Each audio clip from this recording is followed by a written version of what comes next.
बुद्ध जन्मस्थलमा आयोजित लुम्बिनीको सामर्थ्य बहसका सहभागीले पर्यटन र पूर्वाधारमा लगानी बढाउन जोड दिएका छन्। कान्तिपुर समाचारमा आज राष्ट्रिय सभाको उपाध्यक्षका लागि एकजुट हुँदै विपक्षी दल, राष्ट्रपति र उपराष्ट्रपतिमा साना दलको पनि चाहना। दाहाल ओली गठबन्धन छिट्टै भत्किने एकीकृत समाजवादीका अध्यक्ष नेपालको दाबी। शनिबारको स्वास्थ्य सल्लाहमा क्यान्सर रोगबाट कसरी बच्ने, अन्तर्राष्ट्रियमा बेलुनले बढाएको चीन अमेरिका तनाव र खेलकुदमा सन्दीप लामिछानेलाई खेलमा फर्काउने क्यानको निर्णय विरुद्ध प्रदर्शन। नमस्कार, अब मुख्य समाचार। किसानले उत्पादनको मूल्य नपाइरहँदा वर्षेनी 4 खर्बको कृषिजन्य वस्तु आयात। आत्मनिर्भरताको नारा 20 वर्षदेखि अधुरै, बिचौलिया हावी हुँदा उपभोक्ता समेत मारमा। लुम्बिनी प्रदेशको सामर्थ्य विकास गर्न सामूहिक प्रतिबद्धता। भैरहवाबाट नियमित अन्तर्राष्ट्रिय उडान र गुरु योजना कार्यान्वयनमा समस्या आउन नदिने सरकारको आश्वासन। राष्ट्रिय स्वतन्त्र पार्टीले दिएको अल्टिमेटम भित्र सत्ता गठबन्धनमा भएन कुनै छलफल। दाहाल र ओली आफ्नै अडानमा, हुर्काउने र फर्काउने खेल भने जारी। अमेरिकी आकाशमा देखिएको चिनिया बेलुनले बढायो कूटनीतिक विवाद। विदेश मन्त्री ब्लिंकेनको चीन भ्रमण स्थगित। मौसम अध्ययनका लागि बेलुन उडाइएको चीनको जवाब। र पेरिस ओलम्पिकमा रुस युक्रेन युद्धको बाछिटा। रुसी खेलाडीलाई सहभागी गराउने तयारीप्रति पश्चिमा मुलुकको आपत्ति। 40 भन्दा बढी देशले दिए बहिष्कारको चेतावनी। कृषि प्रधान मुलुक नेपालमा वर्षेनी करिब 4 खर्बको कृषिजन्य वस्तु आयात हुन्छ। तर उत्पादित कृषि उपजले बजार नपाउँदा स्वदेशी उत्पादन सडकमा फालेर विरोध गर्नुपर्ने अवस्था छ। यसले कृषि कर्ममा लाग्नेहरूलाई निराश मात्र बनाएको छैन, उपभोक्ताको आक्रोश समेत चुलिएको छ। चितवनका किसानले उत्पादित कृषिजन्य वस्तुको उचित मूल्य नपाएको र बिक्री समेत नभएको भन्दै सडकमै तरकारी फालेर विरोध जनाएपछि सरकारको चौतर्फी आलोचना भएको छ। गोलभेडा र फर्सी जस्ता तरकारीको उत्पादन लागत नै प्रति किलो 15 देखि 20 रुपियाँ पर्छ। तर किसानले 5 रुपियाँमा पनि बिक्री गर्न पाएका छैनन्। हाम्रो परल मूल्य उठ्दैन। हाम्रो जति लगानी भइसकेको छ त्योभन्दा पनि धेरै सस्तोमा मालहरू चाहिँ इन्डियाबाट बाहिरबाट भनौँ चाहिँ आएर यहाँ बिक्री भइरहेको अवस्था हुन्छ। अहिले पनि ठ्याक्कै त्यही भइरहेको छ तरकारीको हकमा, टमाटरको हकमा। त्यसले गर्दाखेरि हामी बाध्य भयौँ। सरकारले कृषिजन्य उत्पादनमा मुलुकलाई आत्मनिर्भर बनाउने र किसानलाई धनी बनाउने घोषणा गरेको 20 वर्षभन्दा बढी भयो। व्यावसायिक कृषिको गफ लगाउने सरकारले गतिलो कोल्ड स्टोर समेत बनाउन सकेको छैन, न त सहज बजार व्यवस्थापन नै गर्न सकेको छ। चाल्नुपर्ने कदमहरू, पहिलो कुरो त हामीले सिमानाहरूमा ल्याब हामीले राख्नुपर्ने देखिन्छ। चेक जाँच गर्नै पर्छ कडाइको साथ। पहिलो कुरो चाहिँ त्यो नियन्त्रणमा हामी लिनै पर्छ र बाँकी हामीले आफ्नो देशमा आफ्नो माटोमा उब्जाएका तरकारीहरू, टमाटर खेती भयो, काउली भयो, यो सबैलाई हामीले सही तरिकाले बजारीकरण गर्ने व्यवस्था हामी त्यो मिलाउने प्रक्रियामा अगाडि बढ्छौँ। किसानले कहिले दुध पोखेर त कहिले वर्षौंदेखि बिक्री गरेको उखुको भुक्तानी नपाएको भन्दै धरना दिँदा पनि समस्या समाधान गर्न राज्य संयन्त्र उदासीन देखिएको छ। ती समस्याहरूलाई सम्बोधन गर्नका लागि सरकारका तर्फबाट जे जति पहलहरू हुनुपर्ने हो, प्रयत्नहरू हुनुपर्ने हो, सम्बोधन गर्नका लागि तत्परता देखाउनुपर्ने हो, ती कुराहरू हुन सकेका छैनन्। त्यसो भएको हुनाले राष्ट्रिय किसान आयोगको तर्फबाट, किसान आन्दोलनको तर्फबाट हामीले ती विषयहरूलाई सम्बोधन गर्न गराउनको लागि नेपाल सरकारलाई आवश्यक सुझाव, परामर्श, कार्ययोजनाहरू हामीले प्रस्तुत गर्दै आएका छौँ। एकातिर उत्पादनले उचित मूल्य नपाएको गुनासोसहित चितवनका किसान सडकमै तरकारी फालेर आन्दोलनमा उत्रिरहेका छन् भने अर्कोतर्फ काठमाडौँका उपभोक्ता चर्को मूल्य तिर्न बाध्य छन्। चितवनमा प्रति किलो 5 रुपियाँमा बिक्री नभएको गोलभेडा र फर्सी काठमाडौँमा 55 देखि 60 रुपियाँमा उपभोक्ताले किनिरहेका छन्। 5 तहका बिचौलियालाई छिचल्न नसक्दा किसानले भाउ नपाउने र उपभोक्ता समेत मारमा पर्नुपर्ने अवस्था आएको हो। अब टमाटरै भनेर भनौँ भने उति चितवनको भर्खर सक्यो, 350ले बेच्यो। 350ले बेच्दाखेरि अब कति नाफा भयो, कति भाडा लाग्छ, कतिमा किन्यो, त्यो किसानलाई सोध्नुपर्छ। अहिले चितवनमा 5 रुपियाँ किलो चाहिँ गोलभेडा छ। मैले आज यहाँनिर 60 रुपियाँ किलो गोलभेडा किनेँ। यो 55 रुपियाँ जुनको बिचको मार्जिन छ नि, त्यति खानुपर्ने हो कि न बिचौलियाले? कति खानुपर्ने हो? त्यो किसिमको एउटा कमसेकम सिस्टम बनाउनु पर्यो सरकारले। त्यसको मोनिटरिङ पनि गर्नु पर्यो। त्यो गर्न सक्यो भने बल्ल चाहिँ किसानहरूले चाहिँ बढी मूल्य पाउँछन् जस्तो मलाई लाग्छ। स्वदेशमा उत्पादित तरकारी बिक्री नभइरहेका बेला भारतबाट अवैध तरिकाले ल्याइने तरकारीको नियमन गर्न तिनै तहका सरकारले सकेका छैनन्। भारतमा पर्याप्त अनुदान पाएका किसानसँग हाम्रा किसानको प्रतिस्पर्धी क्षमता कम छ। किसानलाई अनुदान दिन सरकार उदासीन छ। कृषि विभागका अनुसार भारतमा भन्दा यहाँ उत्पादन लागत 40 देखि 60% बढी छ। त्यसैले किसान बचाउन, उत्पादन लागत घटाउने र बजारीकरण व्यवस्थित नगर्दासम्म समस्या समाधान सम्भव देखिँदैन।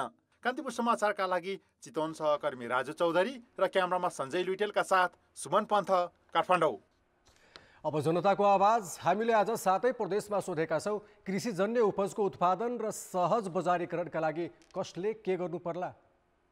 जनताको आवाज। किसान र बजारमा जुन ग्राहक हुन्छ नि त्यसको तालमेल चाहिँ डाइरेक्ट गराउन सके। बजारीकरणको लागि चाहिँ राज्यले एउटा नीति बनाउनु पर्यो। किसानको लागि सरकारले राम्रोसँग हेरविचार गरोस्। सरकारले नै एउटा निगरानी राख्नु पर्यो। तरकारी केन्द्र खोलिदिएपछि झन् हामीलाई सजिलो हुन्छ। स्थानीय तहले त्यसको चाहिँ अब सहजीकरण गर्नु पर्यो बजारमा लानको लागि। उत्पादन भएको सामानहरू चाहिँ बजारसम्म चाहिँ पुग्नु पर्यो। सरकारले ठाउँ ठाउँमा सङ्कलन केन्द्र खोलिदिने, मूल्य चाहिँ तोकिदिनुपर्छ सरकारले र सबै जिम्मेवारी सरकारले लिनुपर्छ। दक्षिण भेगबाट आउने तरकारीलाई रोक्न सक्यो भने किसान त केही जान्दैन, केही बुझ्दैन, उपभोक्ता पनि मारमा छौँ। सरकारलाई व्यवस्था मिलाउनु पर्ला बजारको। हाम्रो सरकारले बजार व्यवस्थापनको कहीँ पनि कुरा गरेका छैन। स्थानीय तहले नै मुख्य भूमिका निर्वाह गर्नुपर्दछ। बाहिरबाट आउने फलफुल तरकारीहरूलाई बन्द गरिदिनु पर्यो। कृषकहरूले पनि बजारको माग अनुसारको उत्पादन गर्नुपर्छ। मेन सुपथ मूल्यमा बिउहरू पाउनुपर्छ। उब्जनी गरिसकेपछि त्यो बिक्री गर्नको लागि ठाउँ, किसानले बेच्ने ठाउँ पनि एउटा व्यवस्था भइदियो भने हामीलाई सजिलो हुन्थ्यो।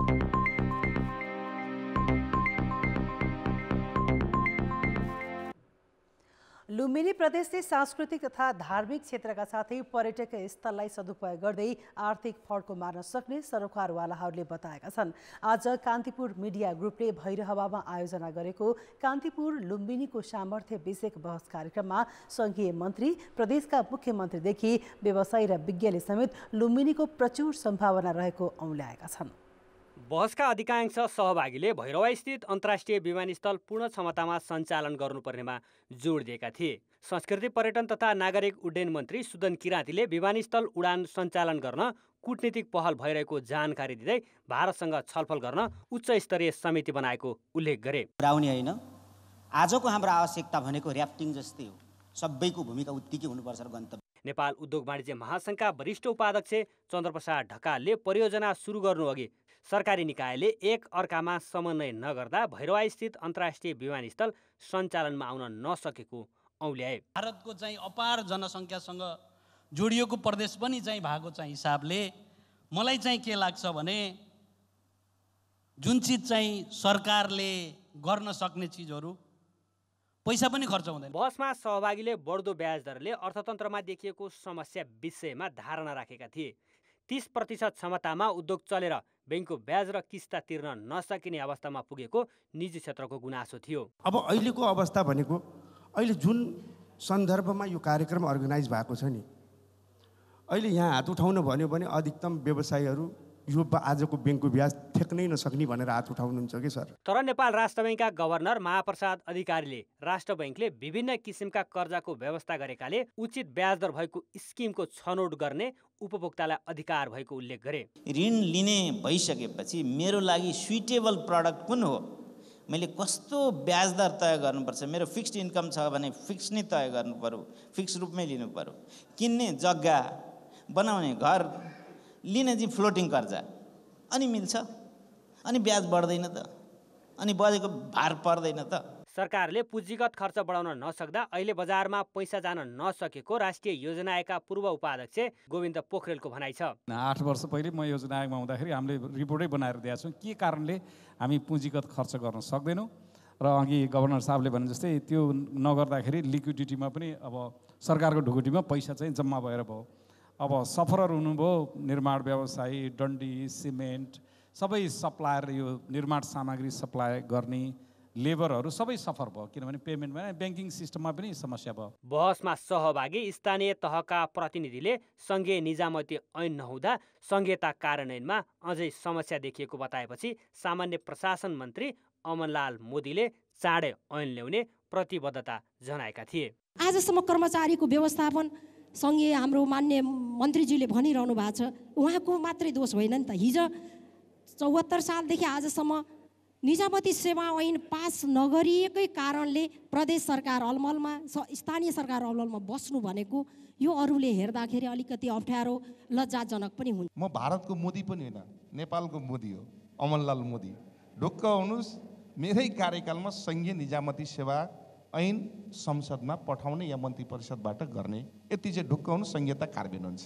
सहभागीले लुम्बिनीको धार्मिक, सांस्कृतिक र पर्यटकीय विकासका लागि सबै क्षेत्र र निकायले एक अर्कालाई प्रवर्धन गर्दै अगाडि बढ्नुपर्ने सुझाव दिएका थिए। उनीहरूले पूर्वाधार विकासमा देखा परेका समस्या पनि औल्याए। हाम्रा विकासका प्रयत्नहरू परम्परामा आधारित नै छन्, फेरि पनि परम्परामा आधारित छन्।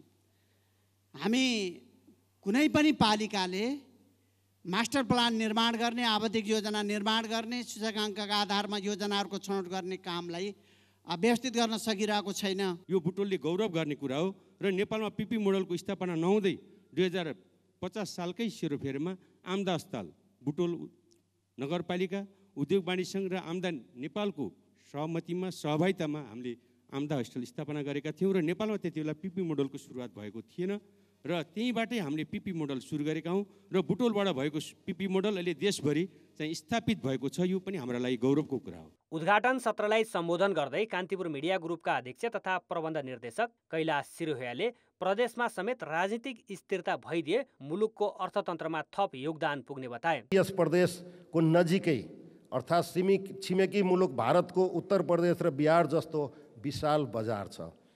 त्यसकारण यस प्रदेश थप गतिशील हुँदै मुलुककै समृद्धिको संवाहक बन्ने अवसर पनि छ। सहभागीले लुम्बिनी क्षेत्रलाई प्राथमिकतामा राखेर विकास गर्ने हो भने नेपालका अन्य सम्पदासँग जोड्न र देशकै पर्यटन तथा अर्थतन्त्रको विकासमा उल्लेख्य योगदान पुर्याउन सकिने धारणा राखेका थिए।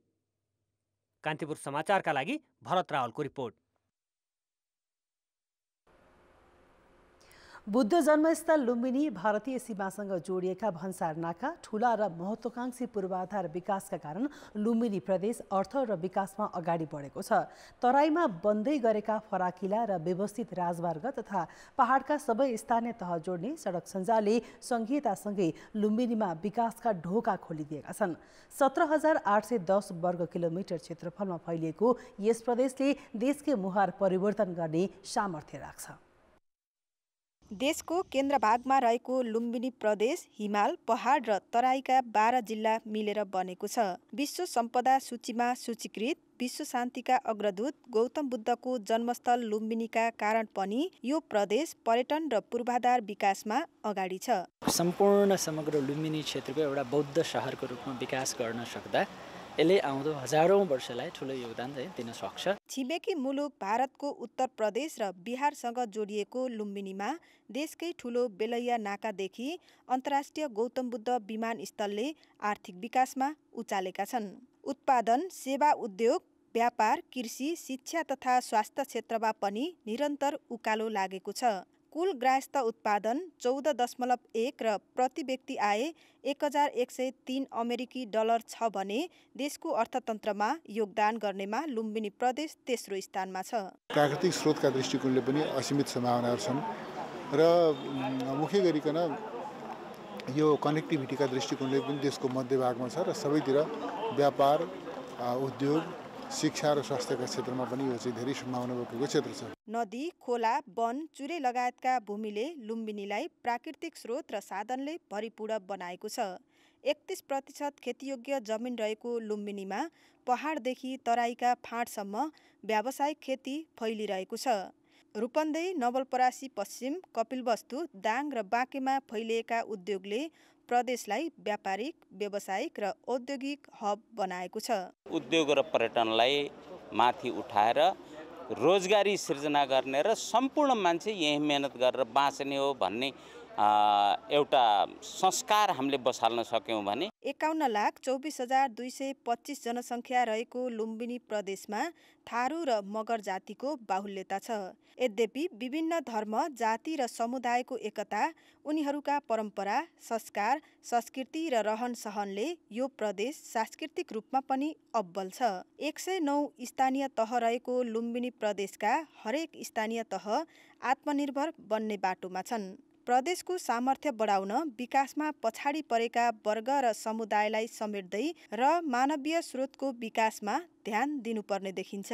जनजीविकाको विषयसँग जोडिएका खास गरी आय बढाउने रोजगारीसँग चाहिँ कनेक्सन गराउने खालका आयोजनाहरू त्यो खालका चाहिँ उद्यमहरूमा पनि प्रदेशले चाहिँ प्रदेशको स्रोत प्रयोग गर्नुपर्छ। हामीले मानवीय स्रोतमा लगानी गर्दैनौँ तबसम्म हाम्रो यो सामाजिक विकासको परिकल्पना अथवा सामाजिक विकास हुने कुरा चाहिँ पछाडि पर्छ। लुम्बिनी प्रदेशको सामर्थ्य बढाउन तीन तहकै सरकारले प्राकृतिक स्रोतको समुचित प्रयोग, जनचेतना अभिवृद्धि, नागरिकको आवश्यकता र आकांक्षा समेट्दै तीव्र रूपमा भइरहेको बसाइसराई, जलवायु परिवर्तन र प्रविधिमा भएको छलाङलाई ध्यानमा राखेर विकासका योजनालाई प्राथमिकीकरण गरिनुपर्छ।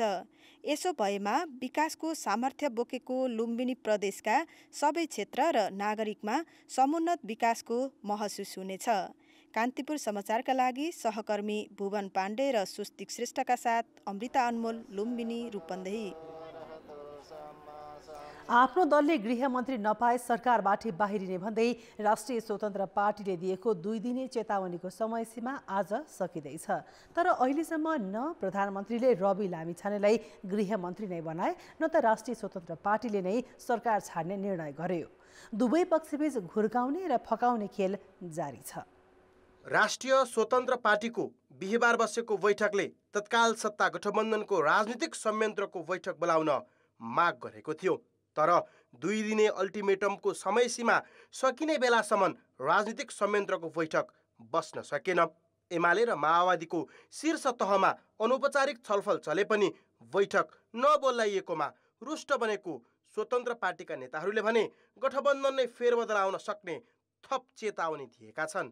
धेरै कुरा भएको छ। अब कङ्क्रिट कुरा चाहिँ नि आउला भोलिसम्म, आउला भोलि फर्स्ट आवरसम्म अथवा आज साँझ पनि केही समय बाँकी छ हामीसँग आउला। राष्ट्रिय स्वतन्त्र पार्टीसँग मात्रै सम्बन्धित छैन यो प्रश्न, यो गठबन्धनकै के हुन्छ भन्ने हुन्छ जस्तो लाग्छ मलाई। राजनीतिक संयन्त्रका संयोजक समेत रहेका एमाले अध्यक्ष केपी शर्मा ओलीले शनिबार बिहानै बालवाटार पुगेर प्रधानमन्त्री पुष्पकमल दाहालसँग गृहमन्त्रीबारे छलफल गरे। सो छलफलपछि पेरिस डाँडामा माओवादी केन्द्रको स्थायी समिति बैठकमा सहभागी भएका प्रधानमन्त्री दाहालले भने राष्ट्रिय स्वतन्त्र पार्टीसँग सहमति जुट्ने दावी दोहोर्याएका छन्। अहिले मेरो कुरा हुँदैछ, समस्या समाधान हुन्छ।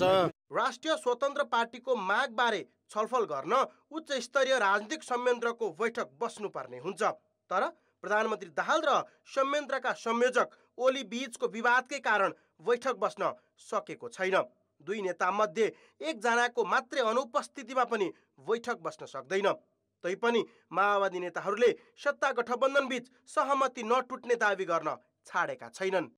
अब अहिले उच्च स्तरीयमा अब संयन्त्रका प्रमुख र हाम्रो प्रधानमन्त्रीज्यू बसिरहेको कुरा आइ नै रहेको छ, बसिराख्नु भएको छ, त्यो तयारी पनि भइरहेको छ। अब छिट्टै बस्ला भन्ने आशा गरौँ। राष्ट्रिय स्वतन्त्र पार्टीलाई गृह मन्त्रालय दिन एमाले अध्यक्ष ओलीले प्रधानमन्त्री दाहाललाई निरन्तर दबाब दिइरहेका छन्। तर प्रधानमन्त्री दाहाल भने गृह मन्त्रालय दिन इच्छुक छैनन्। 2 नेताको यही खटपटका कारण गठबन्धनले भत्किने हो कि भन्ने आशंका बढेको छ। कान्तिपुर समाचारका लागि क्यामेरामा रूपक कोइरालाका साथमा विकास आचार्य, काठमाडौँ। अब जनमतको अन्तिम परिणाम। जनमतमा हिजो हाम्रो प्रश्न थियो, स्वदेशी कृषि उपजलाई प्रोत्साहन गर्न के गर्नु पर्ला? ए. किसानलाई अनुदान, बी. आयातमा कडाई र सी. बजारको सुनिश्चितता।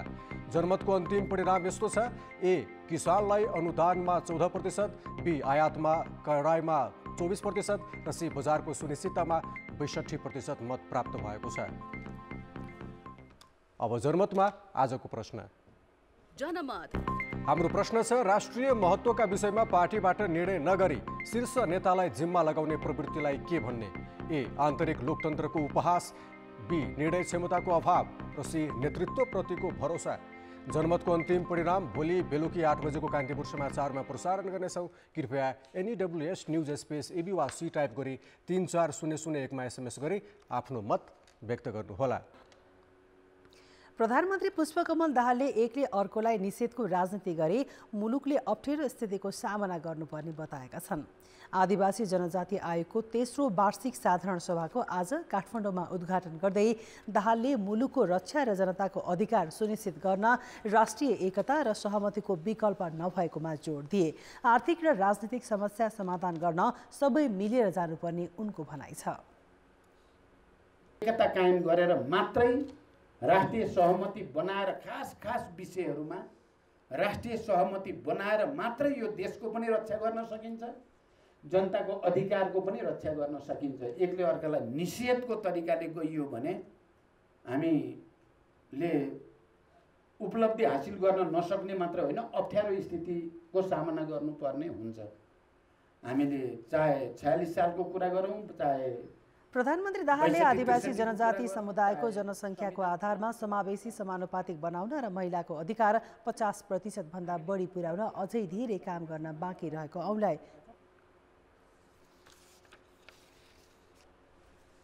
राष्ट्रपति र उपराष्ट्रपति उम्मेदवारबारे ठूला दलहरू नै अनिर्णित रहेका बेला साना दलले पनि यी पदमा आकांक्षा राखेका छन्। ठूला दलहरू टुङ्गोमा नपुगेकाले साना दल पर्ख र हेरको अवस्थामा छन्।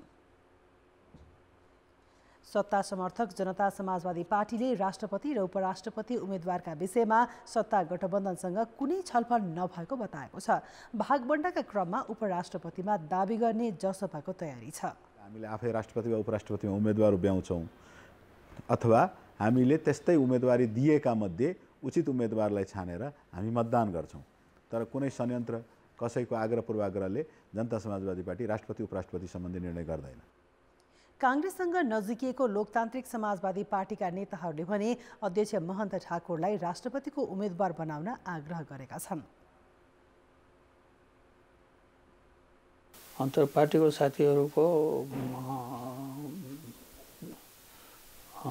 एउटा भनाइ के छ कि लोसपाले पनि चाहिँ आखिर यिनीहरू आपसमा मिल्दैन भने त्यो लोसपाले दाबी गर्नुपर्छ भन्ने लोसपाको नाममा सहमति हुन सक्छ भन्ने साथीहरूको चाहिँ छ।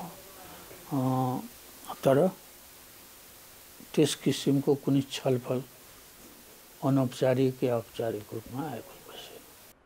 नागरिक उन्मुक्ति पार्टीले भने रेशम चौधरीको रिहाई लगायतका माग पूरा नभएकाले राष्ट्रपति चुनावमा गठबन्धनका उम्मेदवारलाई मत हाल्न नसकिने बताएको छ। यसबारे पार्टीले निर्णय गर्न बाँकी भएको उन्मुक्ति पार्टीका नेताहरूले बताएका छन्।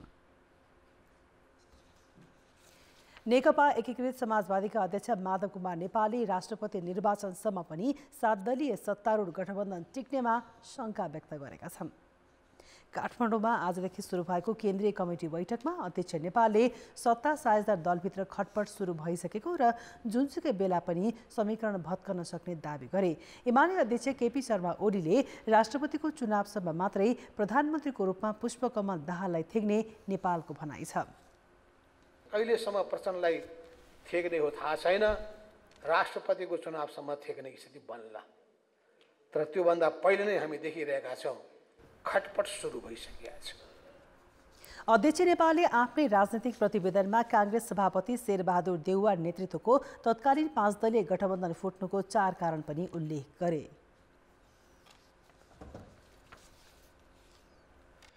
नेपाली कांग्रेसले राष्ट्रिय सभा उपाध्यक्ष निर्वाचनमा नेकपा माओवादी केन्द्रसँग छलफल गरेपछि निर्णयमा पुग्ने जनाएको छ।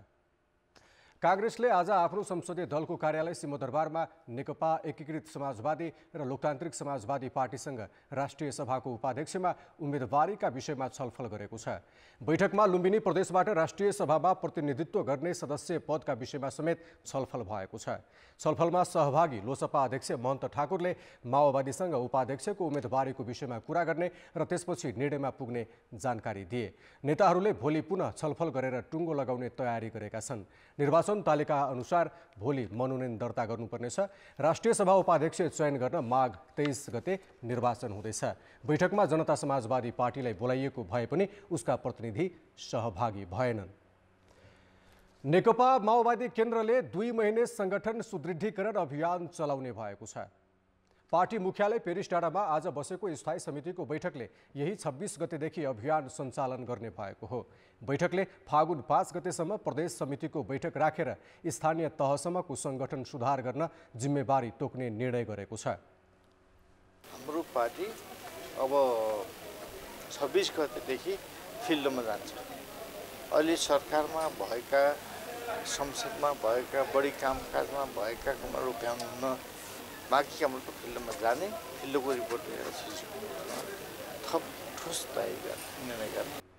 बैठकले सङ्गठनात्मक निर्णय लिने अधिकार प्रदेश समितिलाई दिएको छ। केन्द्रीय समितिबाट राजनीतिक निर्णय लिने गरी प्रदेश इन्चार्जहरूलाई भूगोलमा केन्द्रित गर्ने निर्णय माओवादी केन्द्रले लिएको छ।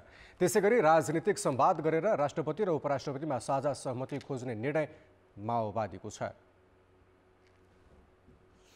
बैठकले पूर्व सभामुख अग्नि सापकोटालाई केन्द्रीय सदस्यमा समेत मनोनित गरेको छ। नेपालको पहिलो महिला मन्त्रीको सङ्घर्षशील जीवनी समेटिएको पुस्तक द्वारिका देवी ठकुरानी सार्वजनिक गरिएको छ। रतन भण्डारी लेखक रहेको र बुक हिलले प्रकाशन गरेको पुस्तक आज काठमाडौँमा आयोजित कार्यक्रममा सार्वजनिक गरिएको हो। सामाजिक क्रान्तिका लागि महिला नेत्री द्वारिका देवी ठकुरानीले गरेको सङ्घर्ष र राजनीतिक परिवर्तन पुस्तकमा समेटिएको छ। पुस्तक सार्वजनिक कार्यक्रममा एमाले नेता भीम रावलले द्वारिका देवी ठकुरानीको परिवर्तनको पदचापमा हिँडिरहेका राजनीतिक नेतृत्वले विगतलाई भुलेको बताए। काङ्ग्रेस नेता रमेश लेखकले 74 वर्ष अघिको सुदूरपश्चिमको विकट र परम्परागत समाजमा ठकुरानीले गरेको सङ्घर्षको चर्चा गरे। सुदूरपश्चिमको विकट क्षेत्रमा परिवर्तन, राजनीतिक क्रान्तिमा आफ्नो जीवन समर्पण गर्ने नेत्री ठकुरानीको राजनीतिक चेत र साहसलाई पुस्तकमा समेटिएको छ। अब शनिबारको स्वास्थ्य सल्लाह। आज विश्व क्यान्सर दिवस। नेपालमा नसर्ने रोगको जोखिम बढ्दैछ, त्यसमध्ये क्यान्सर पनि एक हो। क्यान्सर के हो, कसरी लाग्छ र यसबाट कसरी बच्ने लगायतका विषयमा भक्तपुर क्यान्सर अस्पतालका क्यान्सर रोग विशेषज्ञ डाक्टर उज्जवल चालिसीसँग सहकर्मी कृपाल गौतमले कुरा गरेका छन्। कोषहरूको अनियन्त्रित वृद्धि हैन, र त्यो चाहिँ एउटा ट्युमरको रूपमा देखा पर्ने र बढ्दै बढ्दै मात्रै जाने, त्यो कहिले पनि स्टेबल बस्दैन, उत्तिकै बस्दैन हैन। अब त्यो सुरु भएपछि त्यो बढ्दै बढ्दै जान्छ र शरीरको अरू भागमा पनि फैलिँदै जान्छ। त्यस्तो किसिमको ट्युमरलाई चाहिँ क्यान्सर भनिन्छ। हरेक व्यक्तिलाई क्यान्सरको जोखिम हुन्छ, तर कसैलाई के कुरामा जोखिम धेरै हुन्छ भने कसैलाई कम हुन्छ। मेन जोखिमहरूको कुरा गर्दाखेरि चाहिँ एउटा वंशाणुगत जोखिम हुन्छ, जसको चाहिँ परिवारको वंशाणुगत हिसाबले नै क्यान्सरको जोखिम आइरहेको छ, त्यस्तो व्यक्तिलाई हुन्छ भने अरू चाहिँ अब यो आफ्नो आहार विहार र आफ्नो जीवनशैलीको कारणले पनि व्यक्तिलाई जोखिम भइरहेको हुनसक्छ हैन। जस्तै आहार विहारमा अब मुख्य गरी हामीले भन्नुपर्दा सुर्तीजन्य पदार्थको सेवन गर्ने, अत्याधिक मदिरा सेवन गर्ने व्यक्तिहरूलाई चाहिँ क्यान्सरको जोखिम हुन्छ हैन। त्यस्तै खानपिन कस्तो किसिमको छ, स्वस्थकर खाना नखाने हैन, जङ्क फुड धेरै खाने, तारेको भुटेको चिल्लो पोलेको त्यस्तो धेरै खाने, मासु धेरै खाने व्यक्तिहरूलाई चाहिँ क्यान्सरको सम्भावना बढी हुन्छ। व्यवसायसँग सम्बन्धित कुराहरू पनि जोखिम हुनसक्छ हैन। जस्तै कोही व्यक्ति घाममा काम गर्नुपर्ने छ भने छालाको क्यान्सर हुने सम्भावना बढी हुन्छ। कसैलाई चाहिँ अब कुनै केमिकलयुक्त वातावरणमा, ग्यासयुक्त वातावरणमा काम गर्नुपर्ने छ भने त्यो व्यक्तिहरूलाई अब फोक्सोको अथवा चाहिँ मूत्रथैलीको क्यान्सरहरू हुने सम्भावना बढी हुन्छ। क्यान्सरको लक्षण यस्तै हुन्छ भनेर भन्न सकिने अवस्था हुँदैन, किनकि क्यान्सर जहाँ पनि उत्पन्न हुनसक्छ, शरीरको जुनसुकै अङ्गमा पनि क्यान्सर हुनसक्छ र त्यस अनुसारको लक्षण देखिने हो। त्यस कारणले हामीले लक्षण कुरेर बस्नु हुँदैन। लक्षण के हुन्छ भन्ने पनि त्यसमा त्यतातिर ध्यान दिनुभन्दा पनि रुटिन एक्जामिनेसन, अब नर्मल चेकअप गराउनुपर्छ हैन। लक्षण देखिसकेपछि त जानै पर्यो हैन। अब कस्तो चाहिँ लक्षण देखिन्छ भन्ने कुरा चाहिँ त्यो कुन अङ्गमा सुरु भयो, कति फैलिएको छ, कहाँ फैलिएको छ, त्यो अनुसार हुन्छ। लक्षण देखिनु अगाडि नै एउटा नर्मल चेकअप गर्ने बानी बसाल्नुपर्छ हामीले। आफ्नो उमेरअनुसार, लिङ्गअनुसार हैन, आफ्नो जोखिमअनुसार चाहिँ डक्टरको परामर्शमा कमसेकम वर्षमा एकपटक एउटा साधारण टेस्टहरू गर्ने, त्यो बानी गर्दाखेरिमा चाहिँ लक्षण देखिनु अगाडि नै क्यान्सर पत्ता लाग्न सक्छ। सुरुमा पत्ता लगायो भने एक ठाउँमा सुरुमा सानो अवस्थामा भेटिन्छ र त्यसलाई चाहिँ हामीले अपरेसन या रेडिएसन या कुनै किसिमको उपचार गरेर त्यसलाई त्यही ठाउँमा नै निर्मूल गर्न सकिन्छ। समयमा क्यान्सर पत्ता लाग्यो भने पूर्ण रूपमा निको पार्न सकिन्छ। अब लक्षणै देखिसकेपछिको अवस्थामा चाहिँ त्यो अलिकति फैलिसकेको अवस्था हुन्छ र त्यो अवस्थामा चाहिँ उपचार लामो समय गर्नुपर्ने, निको पनि नहुने सम्भावना चाहिँ बढ्दै जाने हुन्छ। अर्थ र विकास। जुट बाली अनुसन्धान केन्द्र इटहरीले जुट खेतीप्रति किसानलाई आकर्षित गराउन प्रदेश सरकारको ध्यानाकर्षण गराएको छ। पूर्वी तराईको प्रमुख नगदे बाली जुट खेतीप्रति किसानको आकर्षण कम भइरहेका बेला केन्द्रले प्रदेश सरकारको ध्यानाकर्षण गराएको हो। केन्द्रले स्थानीय र प्रदेश सरकारले जुट खेतीबारे ठोस योजना ल्याउन नसकेको गुनासो समेत गरेको छ। 2.5 दशक अघिसम्म पूर्वमा सञ्चालित 1 दर्जन उद्योगलाई स्थानीय उत्पादनले नै कच्चा पदार्थ पुग्ने गरेकोमा हाल 5 वटा उद्योगलाई चाहिने 90% कच्चा जुट भारत तथा बङ्गलादेशबाट आयात गर्नुपर्ने बाध्यता रहेको जुट बाली अनुसन्धान कार्यक्रम मिठरीका प्रमुख तीर्थ रिजालले बताए। अब अन्तर्राष्ट्रिय समाचार। अमेरिकी आकाशमा देखिएको चिनिया बेलुनका कारण अमेरिका र चीन बीच कूटनीतिक तनाव बढेको छ। यही विषयलाई लिएर अमेरिकी विदेश मन्त्री एन्टोनी ब्लिङ्केनले आफ्नो चीन यात्रा स्थगित गरेका छन्। चिनिया जासुस बेलुनको उपस्थितिले आफ्नो सार्वभौम सत्ताको उल्लङ्घन भएको अमेरिकी टिप्पणी छ। बेलुन प्रकरणपछि पत्रकारसँग कुरा गर्दै विदेश मन्त्री ब्लिङ्केनले आइतबार तय गरेको आफ्नो चीन भ्रमण तत्कालै रद्द गरिएको बताएका हुन्। चीनले भने मौसम विज्ञान अनुसन्धानका लागि प्रयोग गरिएको बेलुन अमेरिकी वायु क्षेत्रमा प्रवेश गरेको भन्दै दुःख व्यक्त गरेको छ। बेलुनमा जडान गरिएको स्वचालित उपकरणले राम्रोसँग काम नगरेकाले यो आफ्नो निश्चित दिशाबाट भड्किएर अमेरिकी आकाशसम्म पुगेको चीनको भनाइ छ। अमेरिकी रक्षा मन्त्रालयले हिजो आफ्नो आकाशमा उडिरहेको चिनिया जासुसी बेलुनलाई केही दिनदेखि अनुगमन गरिरहेको बताएको थियो। परमाणु क्षेप्यास्त्र भण्डारण स्तर रहेको पश्चिमी राज्य मोन्टानाको वेलिङ माथिको आकाशमा बुधबार पहिलो पटक उक्त बेलुन देखिएको थियो। खेलकुद समाचार। कान्तिपुर खेलकुद समाचारमा स्वागत छ। न्यू डायमन्ड स्पोर्ट्स क्लबले 6औं संस्करणको शेरबहादुर खड्का स्मृति राष्ट्रिय भलिबल प्रतियोगितामा विजयी सुरुवात गरेको छ। प्रतिभा माली सम्मिलित न्यू डायमन्डले विभागीय त्रिभुवन आर्मी क्लबलाई 3-0 को सोझो सेटमा पराजित गरेको हो। त्रिपुरेश्वर स्थित राखेको कबड हलमा भएको उद्घाटन खेलमा न्यू डायमन्डले प्रभावशाली प्रदर्शन गर्यो। न्यू डायमन्ड पहिलो सेटको सुरुवातमै 1-4 अङ्कले पछि परेको थियो। स्थिति उल्टाएर 4-4 अङ्कको बराबरी गरे पनि आर्मीले पुनः 10-7 अङ्कको अग्रता बढायो। त्यसपछि भने लगातार अङ्क बटुलेको न्यू डायमन्डले अग्रता बढाउँदै पहिलो सेट 25-20 ले जितेको थियो। दोस्रो सेटमा 25-14 को सहज जित हात पार्यो। तेस्रो सेटको सुरुवातदेखि नै हावी भएको न्यू डायमन्ड 25-10 को जित निकाल्न सफल भयो भने विजयी सुरुवात गर्न सफल भयो। न्यू डायमन्डको जितमा स्पाइकर द्वय प्रतिभा माली र रिवा कुँवरको प्रदर्शन उत्कृष्ट थियो। प्रतिभाको अनुपस्थितिमा गत साता पोखरामा सम्पन्न टाइगर कप भलिबल खेलेको न्यू डायमन्ड तेस्रो स्थानमा सीमित बनेको थियो। आजको खेलमा अस्वस्थताका कारण आर्मीका शान्ति थारू र सुनिता खड्का पनि अनुपस्थित थिए। यस्तै राष्ट्रिय टोली तथा न्यू डायमन्डकी लिबेरो सलिना श्रेष्ठलाई प्रतिष्ठानले 50,000 नगद सहित स्पेशल अवार्डबाट सम्मान गरेको छ। सलिना सन् 2019 देखि राष्ट्रिय टोलीमा छन्। यस्तै आजै भएको दोस्रो खेलमा एनभिएफ क्लब च्याम्पियन नेपाल पुलिसलाई 3-0 को सोझो सेटमा पराजित गर्दै टाइगर कप च्याम्पियन एपीएफ क्लबले विजयी सुरुवात गर्यो। एपीएफले पहिलो सेट 25-20 र दोस्रो तथा तेस्रो सेट समान 25-21 ले जितेको थियो।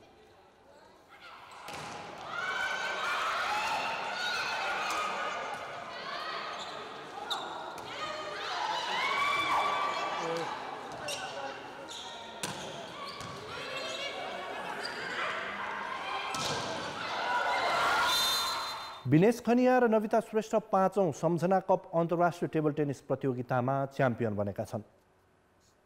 नेपाल पुलिसकी नविताले महिला सिङ्गल्सतर्फको उपाधि जित्न कान्तिपुर भ्याली पिङपोङ क्लबकी रविना महर्जनलाई 4 सेटमा पराजित गरिन्। लैनचौर स्थित राष्ट्रिय टेबल टेनिस प्रशिक्षण केन्द्रमा नविता 11-2, 11-3, 11-3 र 11-5 को सोझो सेटमा विजयी भएकी हुन्।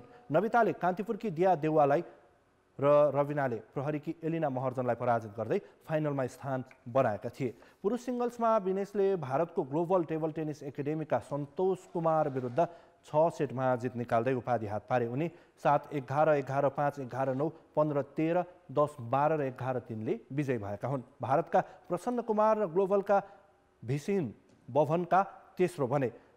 विभिन्न 7 विधा समावेश प्रतियोगिताको टिम इभेन्ट्सतर्फको पुरुषमा ग्लोबल तथा महिलामा पुलिसले स्वर्ण जितेका थिए। यस्तै भेटरानको पुरुष सिङ्गल्समा गलको पाखा समाज सेवाका चन्दन शाही तथा 55 वर्षमाथि एनसीसीएसका कपुर शर्मा पौडेल पहिलो भए। भेटरान महिला सिङ्गल्समा ज्ञान भैरव दिल्ली बजार टेबल टेनिसकी इन्दिरा पौडेल पराजुलीले स्वर्ण हात पारिन्।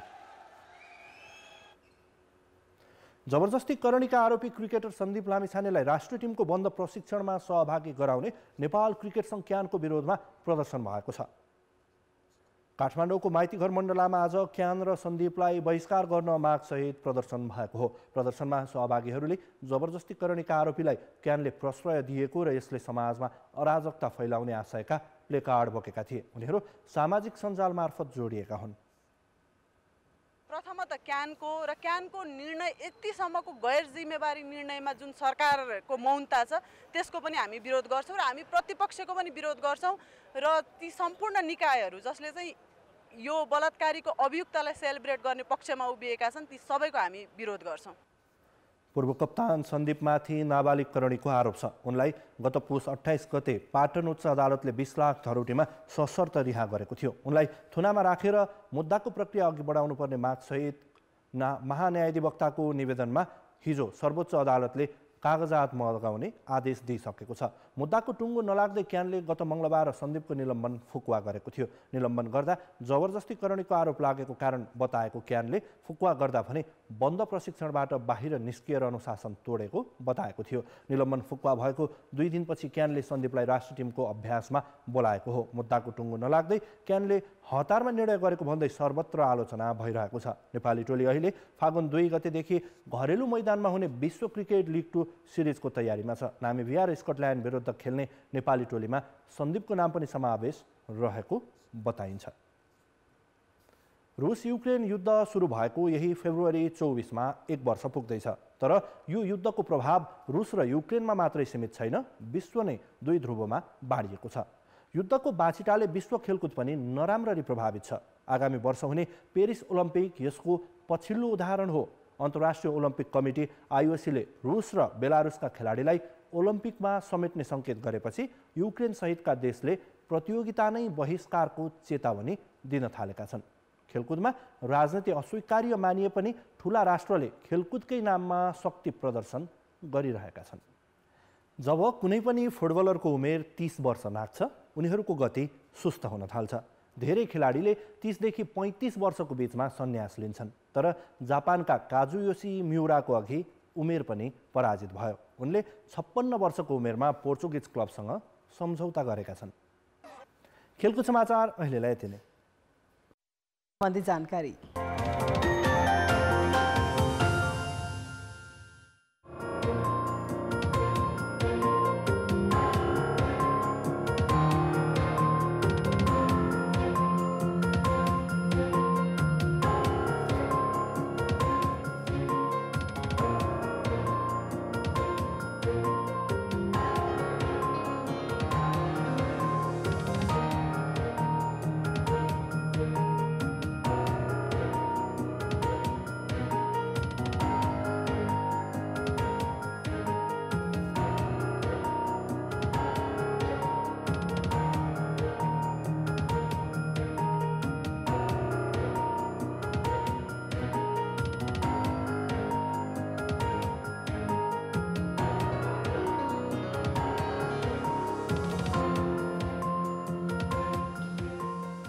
कान्तिपुर समाचार अहिलेलाई सकियो। कान्तिपुर टेलिभिजन हेर्दै गर्नुहोला। नमस्ते।